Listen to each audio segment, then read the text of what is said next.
देखो, एथिक्स पढ़ने का मजा है ना, उसके बाद आपको दुनिया का लगभग हर समाज जस्टिफाइड दिखता है। फिर आपको ये नहीं लगता कि वो गंदे हैं हम अच्छे हैं, आपको लगता है सब अपनी अपनी कंडीशन में ठीक हैं। और इसी पॉइंट ऑफ व्यू का नाम क्या है? कल्चरल रिलेटिविज्म, सांस्कृतिक सापेक्षता। सांस्कृतिक सापेक्षता का दृष्टिकोण बनना समझदारी की बात है। अगर वो दृष्टिकोण बन जाए तो आप ठीक बात करेंगे। तापमान यदि कहीं बहुत ठंडा है और कहीं बहुत गर्म है, तो इन दोनों स्थानों की वेशभूषा समान होगी या अलग अलग होगी? अलग अलग होगी। तो ठंडे तापमान में लोग ऐसे कपड़े पहनेंगे, स्पेस ट्रेवलर जैसे दिखेंगे, अंतरिक्ष यात्री दिखेंगे, सीधी सी बात है। और जहां गर्म है वहां लोग खुला कपड़ा पहनेंगे।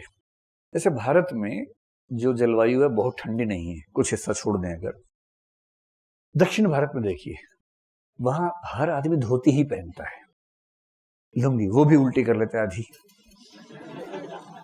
उसकी बड़ी सिंपल सी वजह, इतनी गर्मी है, इतनी उमस है कि वहां टाइट कपड़े पहनने से पसीना बहुत ज्यादा आएगा, बेचैनी होगी। क्यों ऐसे टाइट कपड़े पहनेंगे भाई? लूज कपड़े पहनेंगे। तो जहां जहां गर्मी ज्यादा है, उमस ज्यादा है, वहां कपड़े लूज होने चाहिए, सीधी सी बात है। जहां सर्दी ज्यादा है वहां कपड़े टाइट होने चाहिए, भारी भरकम होने चाहिए। उसी प्रकार से ठंडे प्रदेश में शराब का सेवन करना एक बहुत सामान्य बात है, क्योंकि शराब जैसे ब्रांडी है, शरीर को गर्म करती है, सर्दी के प्रकोप को कम कर देती है। आप लोगों ने बचपन में ब्रांडी का सेवन तो किया ही होगा। आप में से अधिकांश लोग बचपन के शराबी हैं, उसके बाद तो नहीं पियोगे, लेकिन बचपन में जरूर पियोगे एक दो बार। बाद में पी है? ब्रांडी पी है? कैसी लगती है? खांसी की दवाई, हाँ उसमें भी तो नशा होता है, ठीक ठाक होता है। लोग नाम पे जाते हैं, लोग कहते हैं बियर मत पियो खराब होती है। बियर में 6%, खांसी की दवाई में 40% अल्कोहल होता है। समझदार लोग बियर वियर नहीं पीते, खांसी की दवाई लाते हैं, Phensedyl, neat Phensedyl पी लेते हैं और फिर ऐसे ऐसे झूमते हुए चलते हैं, कोरेक्स पी के, आयोडेक्स खा लेते हैं कई लोग। तो पता है आपको, मजाक नहीं कर रहा हूं, सच में। आयोडेक्स को ब्रेड पे लगा के खा, अरे सच कह रहा हूं मैं, ये नहीं कह रहा कि आप ट्राई करके देखें, लेकिन कई लोग ऐसा करते हैं। उनको उसमें हाँ वाइटनर है, उसको यूज करते हैं। अल्कोहल चाहिए किसी न किसी रूप में मिल जाता है। लेकिन किसी गर्म प्रदेश में, जैसे भारत की जलवायु में, शराब पीना बेसिकली एक मूर्खता है, क्योंकि भारत की जलवायु हमें मजबूर नहीं करती कि हम उस चीज का सेवन करें। किसी को शौक है झूमने का, अलग बात है, भांग पी ली, ताड़ी पी ली, थोड़ा झूम लिया, ठीक है। लेकिन भारत की जलवायु बहुत प्रमोट नहीं करती इस चीज को।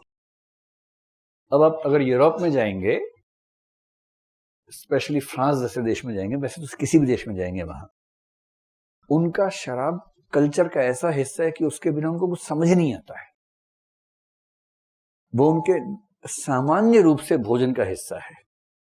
भोजन करेंगे, जैसे हम लोग पानी लेके बैठते हैं, शराब लेके बैठ जाते हैं, 2 घूंट पी, फिर आधी रोटी खाई, या जो भी खाते हैं, फिर 2 घूंट, 3 घंटे में खाना खत्म होता है, आराम आराम से उसको पीते रहते हैं। वो उनके जीवन का सामान्य हिस्सा है। हमारे समाज में उसकी जरूरत नहीं है, क्योंकि हमारा वातावरण ऐसा है ही नहीं, जलवायु ऐसी है ही नहीं। तो शराब अच्छी है या बुरी है, ये कोई एब्सोल्यूट नियम होगा, या इसका संबंध वहां के तापमान से भी होगा? तापमान से होगा। इसलिए हमारे समाज में शराब को बुरा माना जाता है सामान्यतः, और ठंडे प्रदेशों में उसको जीवन दायिनी शक्ति के रूप में देखते हैं। वो उनका जीवन का सामान्य और अनिवार्य हिस्सा है। किसी घर में जाएंगे, आपको प्रायः ऐसा नहीं मिलेगा कि घर के अंदर शराब न रखी हो। कई बोतलें रखी ही होंगी, कब जरूरत पड़ जाए भरोसा नहीं, ठंड लग जाए, ठीक। दूसरा संसाधन। संसाधन से 2 बातें देखिए। एक हो सकता है कृषि आपके क्षेत्र में है, और दूसरा हो सकता है आपके क्षेत्र में नहीं है। तो यदि आपके क्षेत्र में कृषि उत्पादन है, तो आपके पास चॉइस है कि आप शाकाहारी हो या मांसाहारी हो। यदि कृषि है ही नहीं, तो आप क्या होंगे? मांसाहारी होंगे। तो शाकाहार का मूल्य अनिवार्यतः उन्हीं प्रदेशों में होगा जहां कृषि का उत्पादन ठीक ठाक है।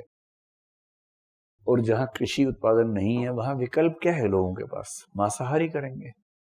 उनको मांस उतना खराब नहीं लगेगा क्योंकि हैबिट है, हैबिचुअल है उसके लिए। इसलिए यदि कोई आपको मांसाहारी दिखे तो बहुत लोड मत लीजिए। दुनिया में ऐसे बहुत सारे समाज हैं, देश हैं, जहां चॉइस ही नहीं है, उनके पास किसी तरह की चॉइस नहीं। इसी प्रकार से आप एक जनजाति को याद कीजिए, उसका नाम है एस्किमो। पढ़ा इनके बारे में? और इनकी तुलना में ले आइए जापान को। एक तरफ एस्किमो, एक तरफ जापान। जापान एक समृद्ध देश है, संसाधन बहुल देश है। उसने बहुत मुश्किल से मैनेज किया, लेकिन हाँ मैनेज कर लिया। उसने संसाधन इकट्ठे कर लिए क्योंकि वहां संसाधन खूब हैं।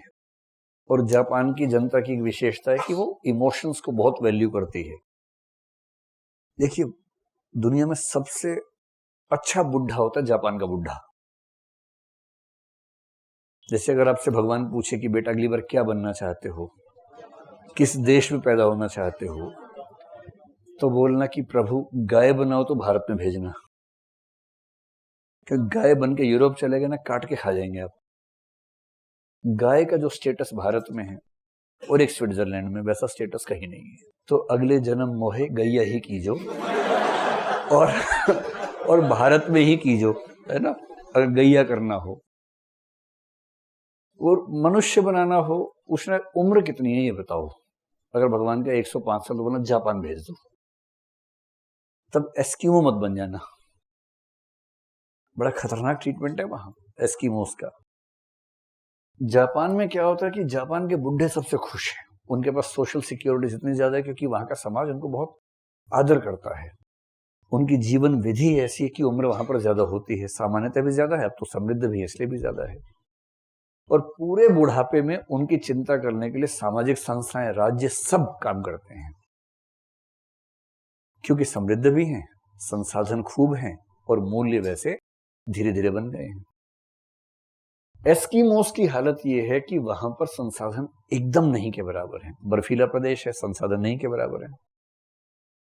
तो एस्किमोस के कल्चर में एक विशेष बात मानते हैं कि जब कोई व्यक्ति 50-55 की उम्र में आता है तो अपेक्षा की जाती है कि वो मर जाए, नहीं तो उसका परिवार उसको मारता है। और क्योंकि पता है कि इसके जिंदा रहने में निहित है कि घर में जो छोटा बच्चा पैदा हुआ है वो नहीं जी पाएगा, इसलिए वहां लोग बचपन से ये मूल्य सीख के बड़े होते हैं कि 50-50 की उम्र में मर जाना है। या तो वो खुद मर जाते हैं या फिर समाज उनको मार देता है। अब आप कहें कि एस्किमो बहुत गंदे लोग होते हैं, अपने पापा को कोई मारता है क्या? कैसे गंदे लोग होते हैं? तो उसके लिए उस समाज में रह के देखिए कुछ साल, तब समझ में आएगा। और जब संसाधन होंगे ही नहीं, कैसे मैनेज करेंगे? चलो सब छोड़ो, एक सवाल का जवाब दो, दोगे? क्या बोले? यस सर बोले? हाँ ठीक है। आप एक नाव में जा रहे हैं, बहुत गहरी नदी है, बांध है, बल्कि बांध 90 फीट गहरा है, ठीक। उस नाव में आप हैं, आपका पति या पत्नी जो है वो है, बधाई हो आपको, मान लीजिए, ठीक है। एक का चिंटू पिंटू भी साथ में है, छोटा सा 1 साल का है। आपके पापा हैं, मम्मी हैं, दादाजी हैं, ठीक। सुन तो लो पहले। नाव बांध के बीचों बीच थी कि अचानक नाव ऐसे ऐसे होने लगी। एक व्यक्ति नाव चला रहा है और नाव चलाने केवल उसको आती है, और वो ना हो तो केवल आप थोड़ा बहुत मैनेज कर सकते हैं, पूरा तो नहीं लेकिन थोड़ा बहुत मैनेज कर सकते हैं। आप 2 के अलावा कोई मैनेज नहीं कर सकता, लेकिन आप भी कर पाएंगे नहीं, डाउट की बात है। उस व्यक्ति ने कहा देखिए खतरा है, 2 ही विकल्प हैं, या तो हम सारे डूब जाएं, उस केस में मैं तो बच ही जाऊंगा, मुझे तैरना आता है ठीक से, मैं अभ्यस्त हूं। अगर आपको तैरना आता है तो भी आप नहीं बच पाएंगे, ये इतना आसान नहीं है, नॉर्मल तैराक यहाँ नहीं बच पाते हैं। एक और विकल्प है कि एक अगर आप में से कूद जाए तो बाकी बच जाएंगे, ठीक है। तो अब आपको ये बताना है कि उस स्थिति में फैसला आपको करना है। सबने आपको कहा कि बेटा जो तुम कहोगे वो फाइनल है, अब आपको फैसला करना है। मैं 5-6 नाम बोलूंगा, आप बताएं किसको आप निवेदन करेंगे कूदने के लिए या धक्का देंगे, जो भी करेंगे। नंबर 1, छोटा बच्चा 1 साल वाला। जोर से बोलो, हाँ या ना। नहीं, ठीक है। और आपका जो स्पाउस है, पति या पत्नी है, वो डिपेंड करेगा कंडीशंस पे। चलिए अभी मान लेते हैं कि नया नया प्रेम विवाह भी आपका हुआ है, सब ठीक चल रहा है अभी, ठीक है। आप खुद तो नहीं कूदेंगे, सीधी सी बात है, क्योंकि आप बचा सकते हैं सबको। आपके पापा हैं, मम्मी हैं और दादा हैं। कौन जाएगा बताइए? दादाजी से कितनी खुश होकर बोल रही है, दादाजी को फेंक दूंगी। नफरत है क्या दादाजी से आपको? चले गए, अच्छा। फिर इससे दबाव है ही नहीं कि पहले जा चुके हैं, तो डर किस बात का है? आप में से कितने लोग ऐसी स्थिति में दादाजी को ही निवेदन करेंगे, धक्का देंगे? हाथ खड़ा कर ले, हाथ खड़ा करो, शर्माओ। करीब 10 से 12 लोग हैं। कितने लोग दादाजी के अलावा किसी और को फेंकेंगे? हाथ खड़ा करें। इसमें करीब 10 लोग हैं। किसको फेंकोगे भाई? टी शर्ट वाले बच्चा बताए। हाँ, जोर से बोलो। पत्नी को फेंकोगे? और कौन से 7-8 लोग? हाँ, किसको? बच्चे को। बच्चा फिर हो जाएगा तो दादाजी भी फिर हो जाएंगे, क्या दिक्कत है? आत्मा कहाँ मरती है? आत्मा कहाँ मरती है? हाँ, विवाह भी फिर से हो जाएगा, सही बात है। लेकिन पापा की शादी भी फिर से हो सकती है। हाँ, कोशिश कर सकते हैं। ये ट्राई करोगे? ये नहीं करोगे? अच्छा। चलिए, लेकिन 10 ने कहा दादा को फेंकेंगे, 10 ने कहा किसी और को फेंकेंगे, बाकी लोग चुप काहे हैं? तो ये मानते हुए मैं सिर्फ ये समझाना चाह रहा हूं कि मौका पड़ेगा सब एस्कीमो बन जाएंगे। एस्कीमो बुरे नहीं होते हैं। स्थिति आएगी सब एस्कीमो ही हो जाएंगे। स्थितियों का खेल है कुल मिला के। तो ईमानदारी से बताइए, आप में से कितने लोग दादा को फेंकेंगे? हाथ खड़ा कर ले। अगर एक को फेंकना जरूरी है तो हाथ खड़ा करें। तो ये संख्या अब ठीक ठाक हो गई है। अभी भी कई लोग की आत्मा गवाही नहीं दे रही कि कैसे किसी को मार दूं मैं। यही तो इथिक्स के सवाल होते हैं।